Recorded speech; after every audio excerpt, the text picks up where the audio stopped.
Is there any one show that has some sort of special meaning for you that you experienced? I think the New Music Seminar show in New York is probably one of the most memorable, and that is because it was exciting. We were going to go out there and debut the In Utero album. Nobody had heard it, and all eyes were kind of on the band as to what the follow-up to Nevermind was going to be. But I remember when we were setting up for it, we were gearing up for sound check, and we got a call saying to tear it all down and to pack the truck up, and that Kurt had died, that they had found him, and that he had turned blue.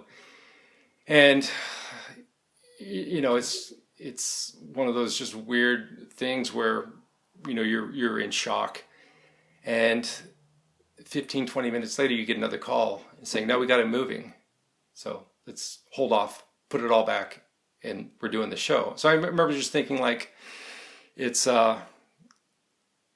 like, how is this going to be any good? How is this going to be a good show? And they came out and they were unbelievable. It was the best I'd seen them in a long, long, long time. Like, they were phenomenal that night. So, wow. Yeah, so I think it was not only was it like sonically one of the most gratifying shows, but also just as an emotional roller coaster. It's something where you walked out at the end of that night just going, oh, that was that day. That's crazy. So if I may ask, if you don't want to talk about it, no problem. You just mentioned now, when you heard Kurt died, you were shocked and you heard he wasn't dead. Mm-hmm. When the actual news of him passing away came out, did you believe it at first? No, I didn't. It was one of those things where you sort of felt like, oh, okay, well, you're familiar with this drill, and we'll just give it a little time. And, as the events, as the day progressed, there was just more and more things, seeing it on TV and seeing and hearing things that you couldn't believe what you were hearing. And they were absolutes. So you started working with the Foo Fighters after the fact. Were you surprised that you got back into music? Because I've heard interviews of Dave where he said he just he felt he had to move on. He had to keep making music. He had to go forward. But after he needed some time off first. Did you feel the same way?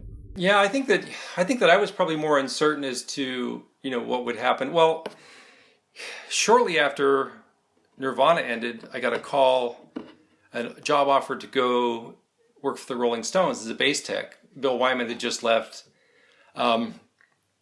And so I remember declining that and just thinking that, the Stones have been around forever.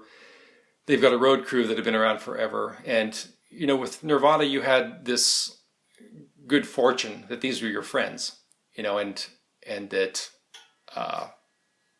there's not a lot of pressure on you, in that way. So this would be going to work for a really big band with kind of a hardened road crew where you'd be the new person, and you've just gone through something that you're just not emotionally prepared to do much of anything, make breakfast. So, so I remember after that year had passed, after Kurt was gone, it was really difficult. And part of it is this experience of somebody who is in your circle being a public figure who passes.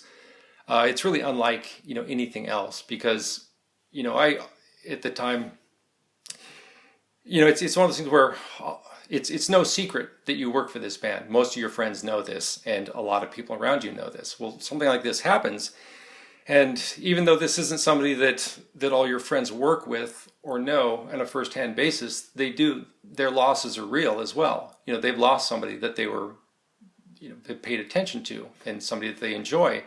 And the first thing they feel like they need to do is to reach out to you and to connect. And so a normal process is, if you were to lose somebody in your circle, probably nobody knows it unless you announce it or share it with somebody. So often we'll go to work and we'll get lost in our work as a way to process this. And you might have a friend at this work that you enjoy talking to and getting their perspective with. And so I think, in a typical scenario, you would share these things, and you would sort of dole out your grief according to your readiness, if you're prepared to. But this was something where you're just being inundated with, usually the lead in was like, hey, I've been thinking about you. How you doing?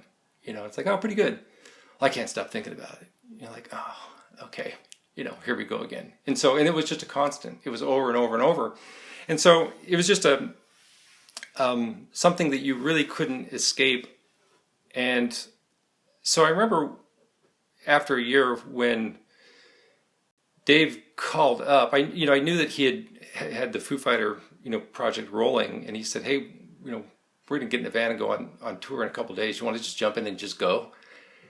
And it was just nearly an impulsive decision, but it was like, yeah, let's go. I just want to get out of here. And it was the best thing you could have ever done. It was just to get out of your life for a minute, to get out of Seattle and to get out of your routine and just get in the van and just go. And we were productive again and doing something new. And it was fantastic. And I think the only thing that was sort of bizarre was that where we couldn't fully escape was that every night we were looking at people in the front row, and a good number of them were wearing a shirt with Kurt's face staring at you all night. And so you couldn't completely, get lost in this thing, which is fine. That's crazy. Thank you so much for sharing that. I really, really appreciate it. It's been 26 years.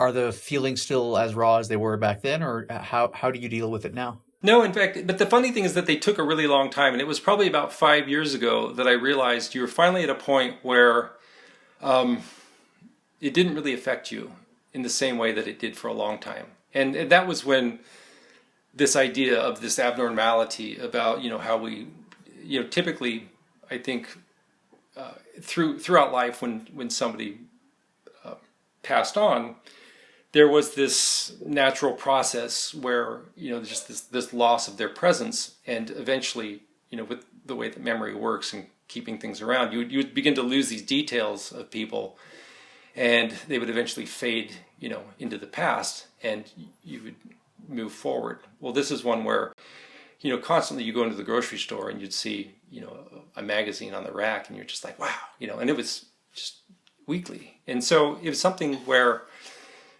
I think that in some ways, Kurt changed from being just like a person that you knew to something that's, he's now like a legendary person. He's something that's, he's just nothing like what you understood it to be. And so, and it really sort of like crosses the line to where what you remember is so far gone, and you can just not relate at all to what other people are thinking and feeling.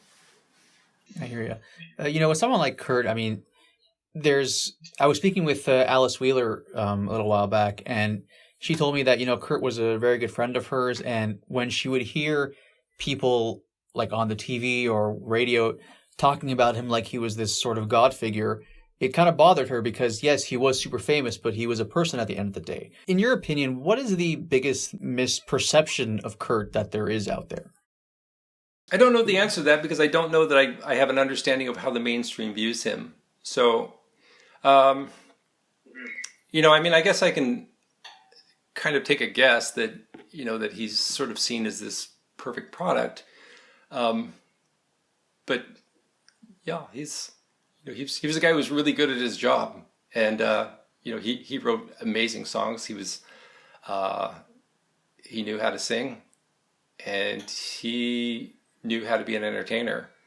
So I guess sort of view him as that. He's like one of those people who was really exceptional at what he did.